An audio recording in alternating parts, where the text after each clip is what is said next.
Three, two, one. Cool. No, it's all good. There we go. Okay, we are All right. rolling live. Awesome, guys. Thanks for tuning in. I'm pretty happy here to have my friend Andrew LittleJohn with Alpha Carpet Clean has joined us here on the broadcast for a short but powerful interview. Andrew LittleJohn, how are you doing this fine Wednesday afternoon? Good. Yeah, great day today. It's nice and sunny out there. And how about yourself? Yeah, man, doing good. I was been a good morning and looking forward to having you on for a chat here. So thanks for joining me. Yeah, thanks. Sweet. So yeah, Andrew, I'll just kind of recap what I was saying off the call. I'd like to have fellow home service business owners join me on this kind of interview platform here on Facebook, and we kind of chat about how you got started in business. And I just find there's so much learning from other people's stories, and also just I find a lot of interest in how people got started and who's still currently fighting the good fight in home services. So can you tell us a bit about Alpha Carpet, kind of your services and what kind of jobs you guys are doing? Yeah, so we do carpet and air duct cleaning. Those are our main services. Been in business for about 15 years. We're basically about 60% residential, 40% commercial. So we have a nice blend there.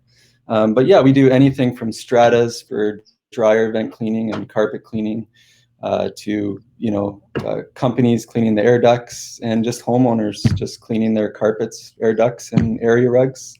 It sort of all goes together with our service. So yeah. Yeah, that's awesome. And like we were talking about as well, Andrew, I think we met about a year ago. I think you just refreshed my memory, but I think I just picked up the phone and called you to go get a Starbucks, I think. Yeah, in South Surrey there, I remember. Yeah, it's funny too. After our coffee meeting, I had one of your technicians knock on our front door to clean our ducts, at our townhouse at the time last year. So it's kind of funny how I got a bit of a double dose of hanging out with you and then having experienced your company service. So kind of cool. Yeah, I remember actually you texting me and saying, "Oh, your company's here right now." Yeah. Yeah. That's awesome. So you said you have a bit of a blend of residential and commercial. So, do you find any big differences? And it's something kind of, I didn't really prepare you for this question, but it just came into my mind. Like we're largely targeting residential and, eyeing up commercial. Do you find big differences in kind of, do you send a different technician into the commercial jobs, or is it more price sensitive, or kind of what's a couple differences of the two? Yeah, I mean, no, we use the same technicians, so we cross-train them for that. It's the same basically concept. The carpet cleaning in the halls is, the same general ideas in a house, except in a house you're having to be more, it's more customer service oriented. You've got to be more careful around their walls and, valuables, just making sure that you're taking care of them properly. But yeah, the blend is really good. They're able to just do both services, so it's good. Okay. So not huge differences then. Hey, it sounds like same guys, maybe just bigger jobs, I guess. Yeah, like the difference might be, like, say for residential, we're doing say 3 to 4 calls a day for each truck, and then for commercial, we might be doing like a strata building, sending 1 truck out for the whole day or 2 together to do a bigger strata job. So I mean, it is nice on the strata part where you can just send a guy there for the whole day. He's not driving around everywhere. You're not dealing with any traffic stuff or anything like that, so it's good.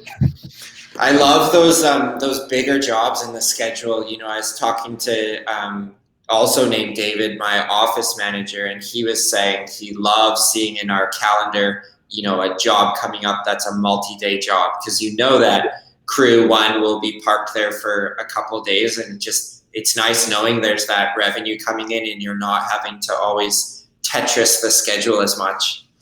Yeah, I can find like even like on the residential side, we might be able to do higher revenue, but the profitability doesn't necessarily is not more, because you're still driving around to each job, and there's you're dealing with 4 different customers versus just going in and doing common hallways. So Yeah, it's yeah, good. And then they have the hours, like for you don't have to worry about booking other jobs or being short. It's just yeah. they're there for a couple days. So yeah. Do you find the commercial at all is any evening or weekend work that maybe infringes on your staff's personal life ever, or can you usually do those in business hours?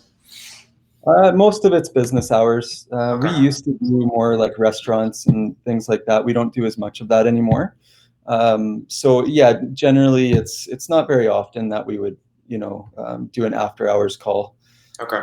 Maybe once a month, but we tell the tech in advance. If you can work this night and whatnot. So yeah.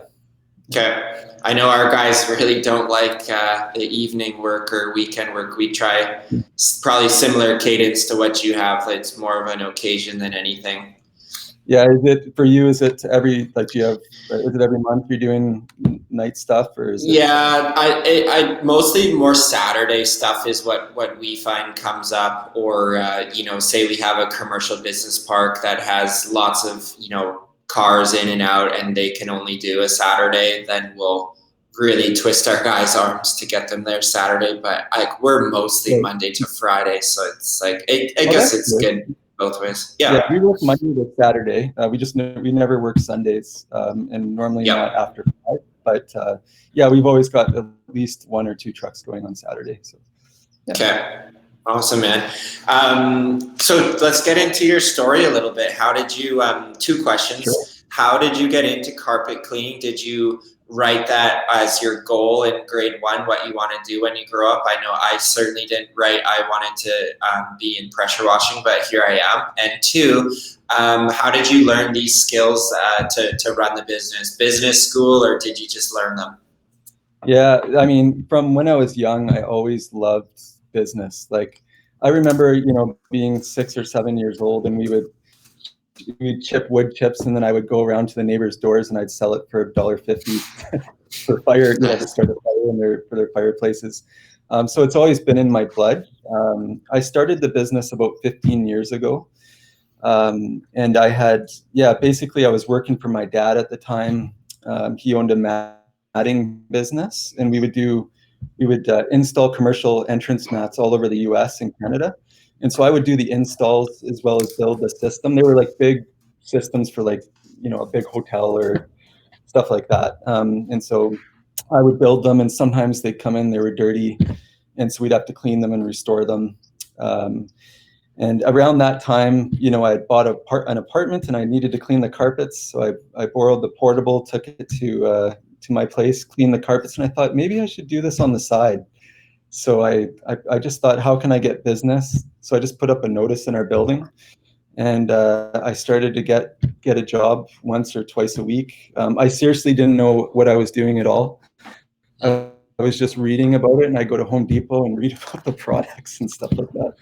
But anyway, it started to work, and within 3 months, I went to my dad and I said, I quit.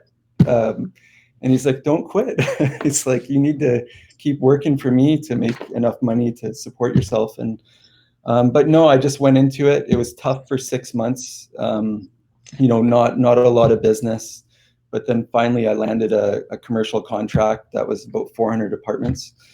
And that was like Nice. monthly revenue that we would just like, we didn't clean 400 a month, but they had move outs. So it was, 10 or 15 units a month that we would clean. And that sort of brought in a steadier revenue. And then from there, the way that I've grown Alpha has been, we purchased 7 other small businesses out, not the full business, but the customer list and website.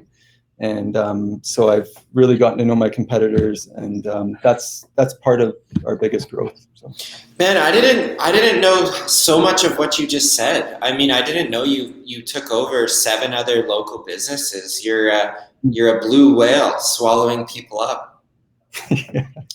Yeah, I don't know. It's That's the value of the small home service business. That's probably a whole nother rabbit trail, but it really is in the customer list and the maybe the Google My Business or website if they have one, but it's not in the hoses and the vacuums. Hey. not at all. Not at all. Yeah, it's all in the. A lot of times the single operator, they do a really, generally do a good job. They've built a relationship with those customers, and they have to go somewhere when they're going to retire or go out of business.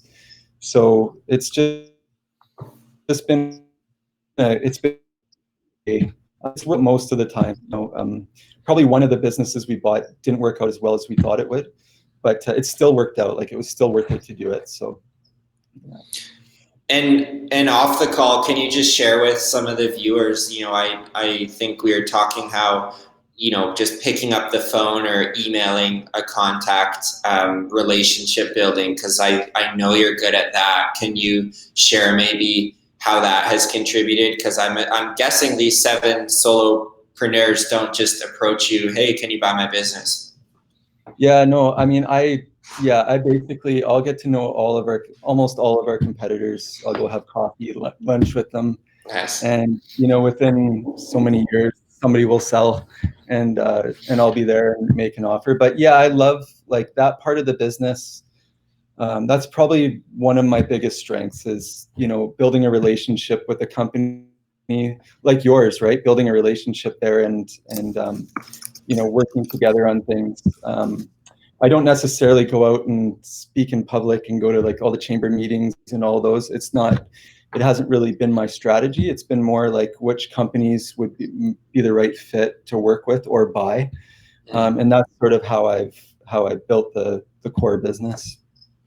That's awesome. And I feel like, over 15 years, you have the history that your company's kind of more cemented in the marketplace. So you're just adding on people who, these people are, if it's just them in a truck, they're going to be retiring. So rather than let that customer list just die off, why not get some money for it? And at least probably even more than the money is putting that customer list in good hands with someone who will service them.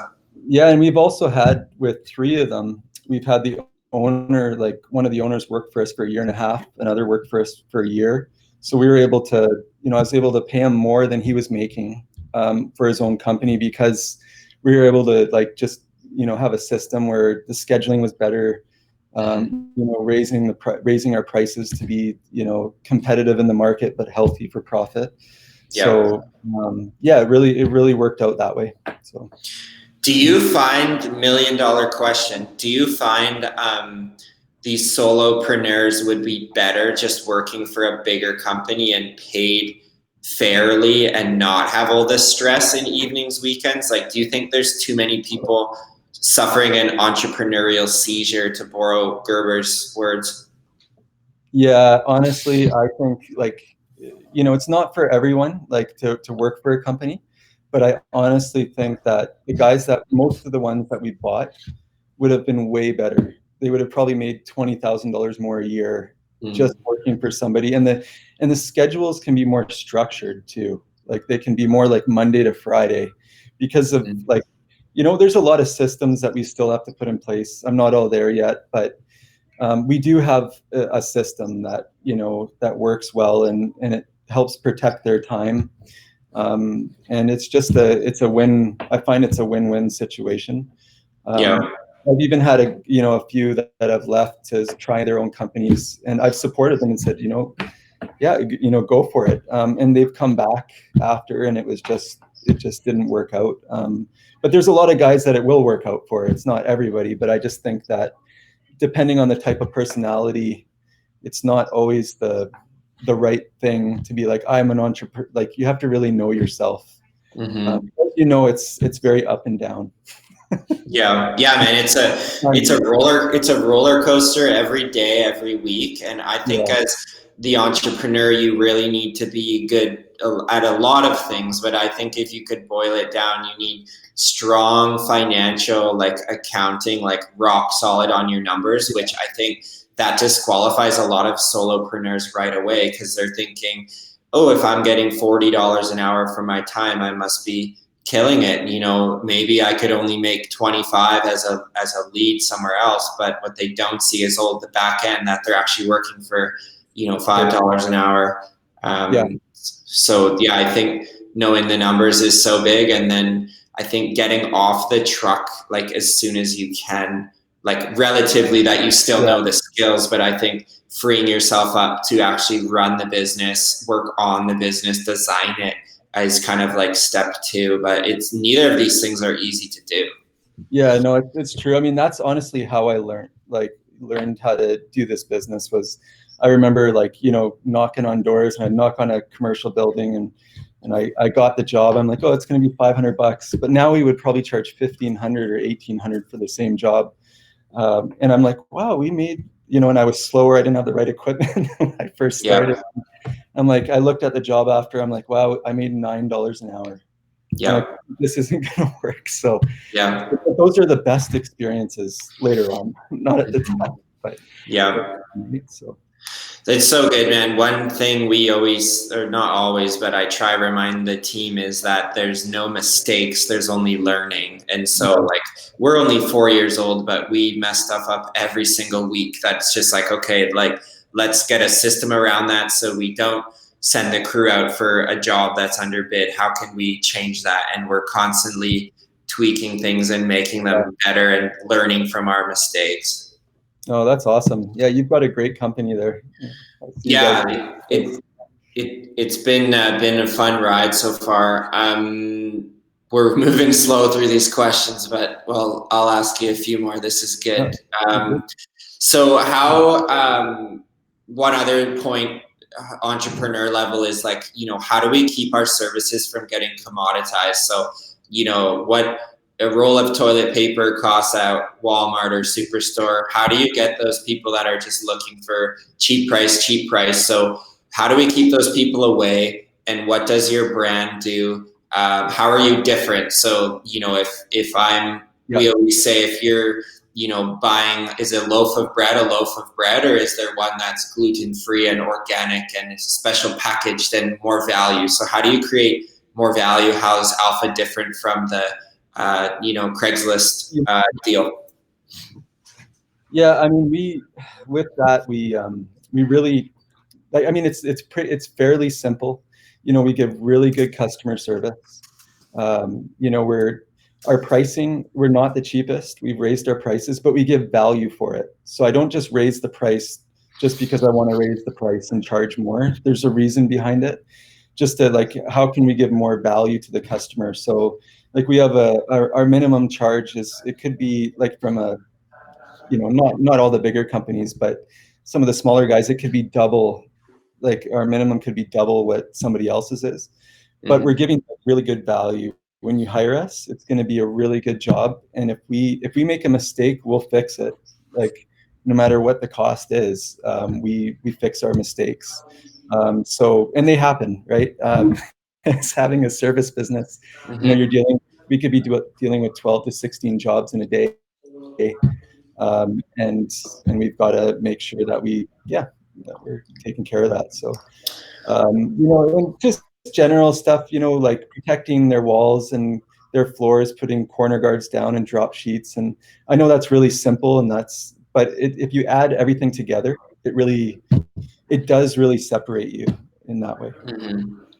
Does it ever frustrate you that you're, you know, a fairly astute business owner, you know your numbers? Does it frustrate you that your competitors are, maybe they don't even directly compete, but just that, say, if you're quoting $200, we'll just say, and they're quoting, you know, $99, like not even your cost they're quoting, and almost like deceiving the customer of what a good job is for this price. Does that ever bug you at all, or is that just like, we don't care about those people, they're not our ideal client anyways? Yeah, like, I'm pretty firm on that. Like, we get calls every day that we just don't do the job, because once I compromise on it, then, you know, in the past when we've compromised on certain things, then everything gets compromised.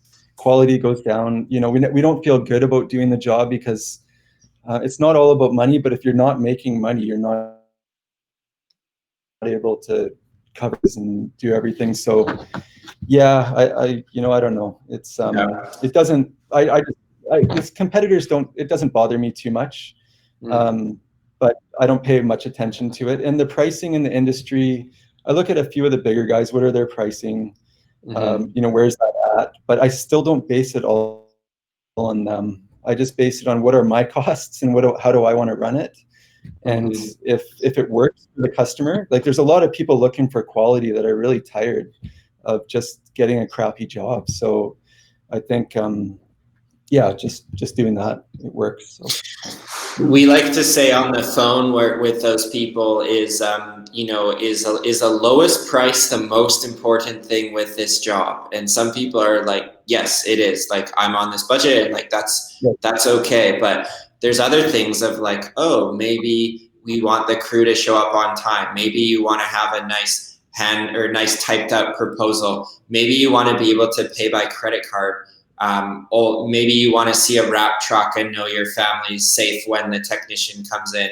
All these little things, I think, create perceived value that I think homeowners just aren't educated on with really what they're getting when they hire a company. Yeah, I agree with you. Yeah, no, that's good. One quote you'll like too, I heard a podcast I listened to is Tommy Mello's podcast, The Home Service Expert, and he says to his clients, you can have it the quickest, the best quality, or the cheapest. Now pick two. And it's just like, you cannot have the cheapest with the best quality or the quickest. And it's just like, I think that's so on point. And I like what you said. You set a benchmark for the year. How much profit do we want to make? And then let's reverse engineer that. What's our labor? What's our cost of goods sold? Our marketing, everything. Okay, we need this per crew hour. This is what we need to charge, irregardless to your 10 people in the marketplace or whatever. Yeah, absolutely. I agree. So you've obviously been growing this business over the last number of years. Can you tell us a few of your marketing hacks? How do you get the phone to ring? How do you attract clients? Is it all referrals? Are you at the breakfast meetings? Let's talk about marketing for a few minutes. Sure. Yeah. The breakfast meetings, I used to go to like BNIs, and I have nothing against a BNI meeting. But I looked at like, so I'm spending an hour a week, and if you're looking at like an average invoice is X amount, and it just doesn't, it just never made sense for us. Like, even if we got $10,000 in a year, I feel like I could do something different that would make sense. So I stay away from that. I more like build relationships with company owners that we can refer them and they can refer us, and just get to know them on that basis. So that's one of them. It's buying competitors, but on a regular basis, Google marketing, Home Stars. We do lots of, different things. A little bit of guerrilla marketing, putting those signs throughout the city. It works. It helps for branding. Anything like that, top of mind awareness for our customers. Yeah. Andrew, with your signs, actually, now I remember that's what made me call in to you, because I'd seen we were doing signs. I love doing signs. So we're doing signs, and I'm like, who is this Alpha Carpet? And it was a couple occasions that I saw the sign, and I was like, I need to figure out who's running this thing. So it's actually the signs that kept you top of mind. So just thought of that. Yeah. No, and I see yours all over too. It's great.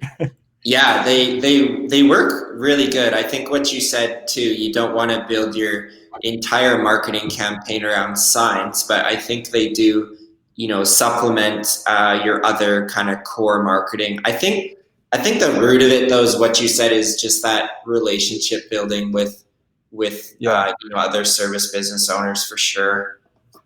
Yeah, and I think it's just all these marketing things are just a spoke in the wheel, just not doing too much of one thing. Mm-hmm. And necessarily just because one thing's working, like, you should do more of that. But there does come a point when sometimes that doesn't even make sense.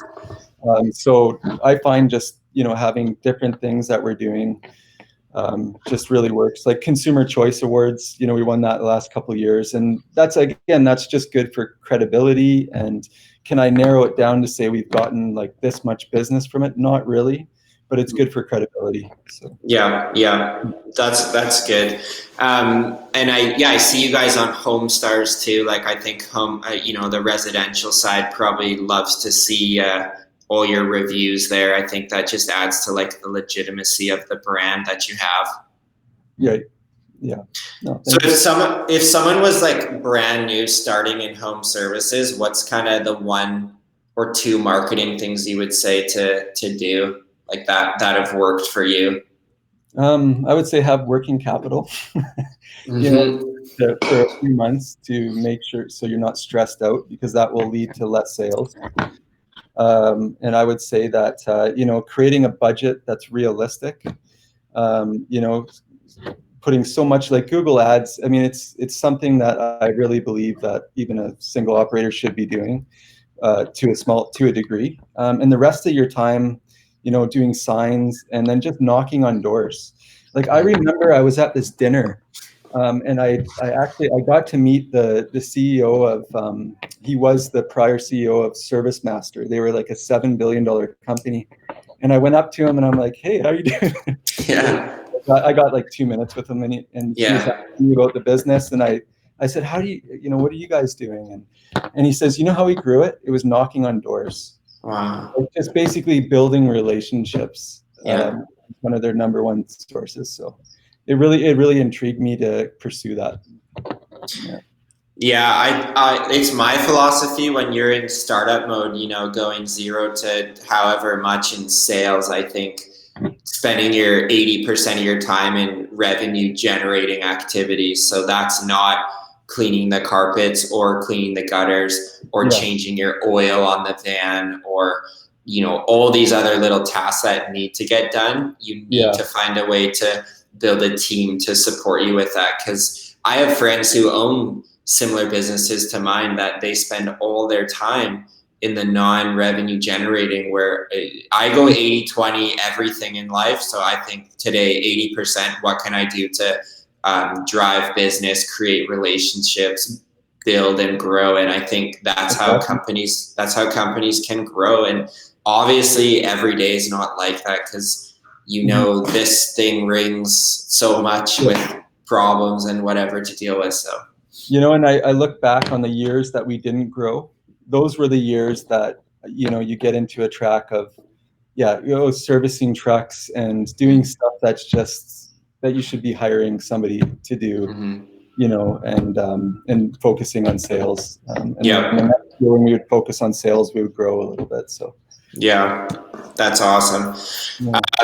Let's talk about let's finish up kind of with challenges, and then we'll just finish with your vision for Alpha. But can you touch on, Andrew, challenges as a business owner, whether that's hiring or cash flow, and then maybe tie that into how you guys are faring with COVID-19? And obviously you've been in business now 15 years, and this is probably a pretty big hurdle to jump over. So just talk to us about how it's not all sunshine and rainbows. Yeah, absolutely. Well, our slowest season is January, February, and March, right? March starts to pick up a little bit, but during that, it's always a challenge every year, because our revenue we can do, like say in October, we could do 3 times the revenue that we would do in February, right? Wow. So we can, our profit we can be in the negative for a few months there. And this year with COVID, to go back, that's one of our biggest challenges, is what do we do during that time? And over the years, we've been doing more commercial, and we've tried different services, and everything helps a little bit. But I still haven't been able to find that perfect, the perfect key of exactly what to do during that time. But with COVID, it was tough for us. It really was, because it was around March 15th or something when it really hit. So that was we just got over our slow season, and we got COVID, and our sales dropped 80%. It was 40% the first round, and then the next month was 80%. So we did some layoffs, but we brought everybody back. We're back up to close to what we were last year. And we're booking other bigger projects for the year. So, and this year, because with COVID, we re-looked at everything. Like, where are we spending our money? What are we doing here? What are we doing there? And we changed things around. Honestly, this year, revenue-wise, it's down from last year, but profit-wise, it's going to be a better year than last year, because like it sort of was like a wake-up call in a good way. Say we don't need this. So, yeah. Man, good on you. Like I think COVID for everyone was really tough, but even a service owner who is used to seasonality, it's like you're ramping out of, couldn't be like a more crazy time, March 15 or April 1st. That's literally like coming out of hibernation and then like, bam, sucker punch to the face. Yeah, it was challenging. How about you guys? How did it go for you? Yeah, like similar to you too. I mean, we added in Christmas lights last year, so that helped us kind of through the winter. But again, it was our first season. We're still figuring it out how to do it, and we had a slow, January, February. Like we run on a 10-month kind of cycle, with January, February being essentially non-existent for much work, which is like good to get a break and whatnot. But yeah, through COVID, definitely the first month. 6 weeks, super tough. But as things maybe loosened up a bit, we started to be okay. And so much so that, July and looking at August look like it'll be pretty good. So we're generally, with cleaning, BC people love going with their boats to the lake or fly to wherever. It's like family vacation mode, where now I think with people staying local, they're investing more in their homes. Our ideal client will spend quite a bit of money on traveling to go to wherever. And now that that's not a reality, they're thinking, why don't we get all our carpets cleaned and bring in Alpha, in Revive, and do this, or maybe put in that artificial turf in the backyard. Like those types of projects around the house, I think, are happening, which I think we've kind of benefited from a little bit. Yeah, that's awesome. Yeah. Good for you. Yeah, and I think that's well put. Actually, that's what I found as well. Mm-hmm. People are just not going away as much, and they're also looking at their carpets in their house and being like, "We've been inside for this long; it's really dirty." So, man, isn't there a pretty big health concern with having clean carpets too? Like I've been mooching a little bit into Joe Polish's podcast, like I Love Marketing. Yeah, and I'm like, these guys were, I think it was them talking, saying like, there's this huge health component where you should have carpets cleaned X amount. Like, can you tell us a bit about what you recommend? Yeah, I mean, it's every 12 to 18 months. But I think it is a health concern. There's a lot of soiling in there. 76% of carpet cleaning is vacuuming. So the homeowner just vacuuming their carpets regularly is really good. It takes care of the majority of that. And that's where we come in every 12 to 18 months to remove all that hard soil. But it is a health concern, especially right now. Like there's just a lot of stuff going on. And for my place, I mean, I want to clean my carpets. I want to get it sanitized. And we've been able to get a sanitizer that, actually sanitizes and kills 99.9% of germs. And it's environmentally friendly. We haven't been advertising like we'll get rid of, like we can kill the coronavirus and all that. But I don't want to use that as a sales tactic, but it does. It does work. So, yeah. Man, that's really cool. I mean, talking about perceived value, you're not going to get the sanitizing machine for $99 Craigslist special. So that's good news. No, and we're including it in every cleaning now, just on the house. It's just part of our service right now. We're not taking advantage of the virus and saying, okay, let's charge X amount more. We've just been doing it. And so each carpet duct job will sanitize the duct system as well. And it's just included with the cleaning. So, man, while we're on that note, before we finish up with Vision, if I'm a homeowner or a friend of mine or a mother-in-law or someone needs carpets cleaned, how do they get a hold of you and Alpha? What's the best way? Yeah, alphacarpet.ca. Going on the website, you can book right online. You can go real time, real schedule there. And then calling in is great as well. 604-580-0009. 0009. Nice. 0009. Yeah. And you're local in Langley, right? We're based in Port Kells, so we have a little warehouse here. Yeah, okay. And it's we've got a PO box in Langley, but our actual office is in Port Kells. So. Cool. I love Port Kells, man. We go up there. We have a little storage unit at U-Haul there just for some extra pressure washing equipment, and I always like coming up there. It's a nice little spot. You'll have to stop by for 5 minutes. Yeah, I should. Okay, nice. Thanks. So we'll finish up, Andrew, giving us lots of good stuff to chew on. Can you tell us what Alpha looks like in say 2 years from now? What's I guess maybe touch on too what your structure of your company is, because we didn't really get to that. So maybe tell us who's in place for what roles and kind of where you see it going. Because I also know you have your hands in a few other home service dealios, and you're a mover and shaker. So tell us where this thing's going. Well, I'd like to increase by about 40% in 2 years, and I think that's realistic because we've been down a little bit here. So on the revenue side, I see that there's some new kind of trucks that I'm looking at that have like the technologies. Like we have great trucks, but there's just some new equipment that we'd like to purchase over the next year to bring in. So just those kind of things are what we're looking for. I run here at Alpha, I run with Maria in the office. We run the day-to-day operations. Maria handles, booking jobs, booking the technicians in, all that. And I just handle sales and also booking as well, and just taking care of the whole business itself, building relationships for that.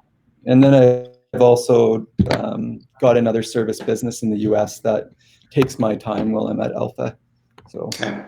Awesome. Yeah. So you're with Alpha, you're largely wearing that, general manager, business operations kind of hat type of thing, and where, generating new business, seeing where the company's going kind of thing. Yeah, that would be my role in it. Do you find with the carpet cleaning, your crew members, your technicians can handle pretty much everything that comes on site, or do you feel at a certain point there needs to be like a manager to manage the crews, or do you find just like hire good people and they just handle the stuff on site? Yeah, I'm not very on my side. I hire people that will just get the job done and can manage their schedule. I don't like micromanaging it and going out, and so anybody that we hire, needs to have that ability, and everybody does, reality. So yeah, I mean, definitely, it's not micromanaged. Very rarely would we need to do that unless it was like a really big. Even some of our housing development projects for duct cleaning. I mean, even with that, doing multiple units, we still it's still the same concept as doing a house, right? So there's not much to do there. The tech can handle it. Yeah. How about you guys? Do you have to have a manager on site for that, or how does it work?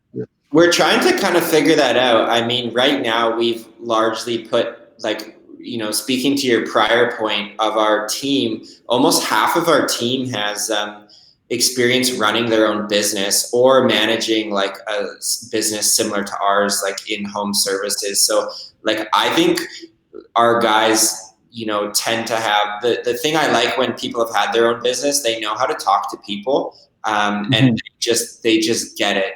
What does a homeowner want to hear to feel assured? What's the type of process? So I think we've been pretty fortunate that way, but I'm thinking of Revive's next chapter, and I think at some point we'll need to have like a manager, run the cruise, but I think at our point we're at, we don't really have the revenue to justify that position just yet. But as my time, goes into developing the business, I'm developing a production manager to be taking over that role. But it's nice to snap your fingers and make it happen, but it also takes money to do that. So it's a bit of a delicate dance, I find, with transitioning into being a manager. But what I've liked doing for people watching is really developing people on a part-time basis into a manager role. And so say you have a really good technician who has a lot of upside and wants more leadership. We've said, okay, person, you're going to be helping me manage on Mondays, and I'm going to give you these tasks to bump off, and then call me at the end of the day and we'll do a recap call and see how that went. And that's kind of shifted in my mindset this last year, rather than go on Indeed, we need a production manager, this salary. And so I've just found in home services, I think you need to level people up rather than like go fishing and then bring them in, because they tend to be better cultural fits. I think they know how the business goes. They know how I like to operate, and it just seems to be like a better fit. So we've kind of been going in that direction. Yeah, and you're also giving somebody a great opportunity that would, like, for even for their future, moving in the future, they've got that skill set. So it's great. Yeah. One thing I find too important, actually, tomorrow we have our annual vision meeting. So we're having everybody come over, and I'm going to just bore them all with my stats and numbers. But I really want to show everyone on the team where the company's going, because I think as business owners, that's our number one job, is like, where is this heading? What does it look like in 2 years, 3 years, 5 years? And then we're putting up this big organizational chart of all these jobs that the people in the room could easily have that job one day if they work themselves into it. And the big theme is looking at this company as a career and not just passing through for a job. And I think, Awesome. So we'll keep you posted how that one goes. Yeah, please do. Sweet, Andrew. Well, thanks for your time. I know we got into your story. We talked about creating perceived value for clients. We talked about marketing, challenges as a business owner through COVID, and then also the vision where Alpha's going. And also just wanted to say thanks for starting your company, because we like to refer. We have about 10 companies now in our referral network, and you are our carpet cleaner. So we refer to our homeowners just to call, not mess around, and just go with Alpha, because they'll take good care of you. So wanted to say thanks for building your company, because it's pretty cool, and we like to refer our clients to you. Yeah, thanks for reaching out. That's awesome. And likewise. Look forward to working with you continually. Yeah. Awesome, man. Well, I will end the live stream. Thanks to our viewers who were watching, and also to those who maybe watch this in the next couple of days. Feel free to reach out to Andrew if you have any carpet needs. And thanks for watching, guys, and we'll talk to you on the next one. Thanks. Stop.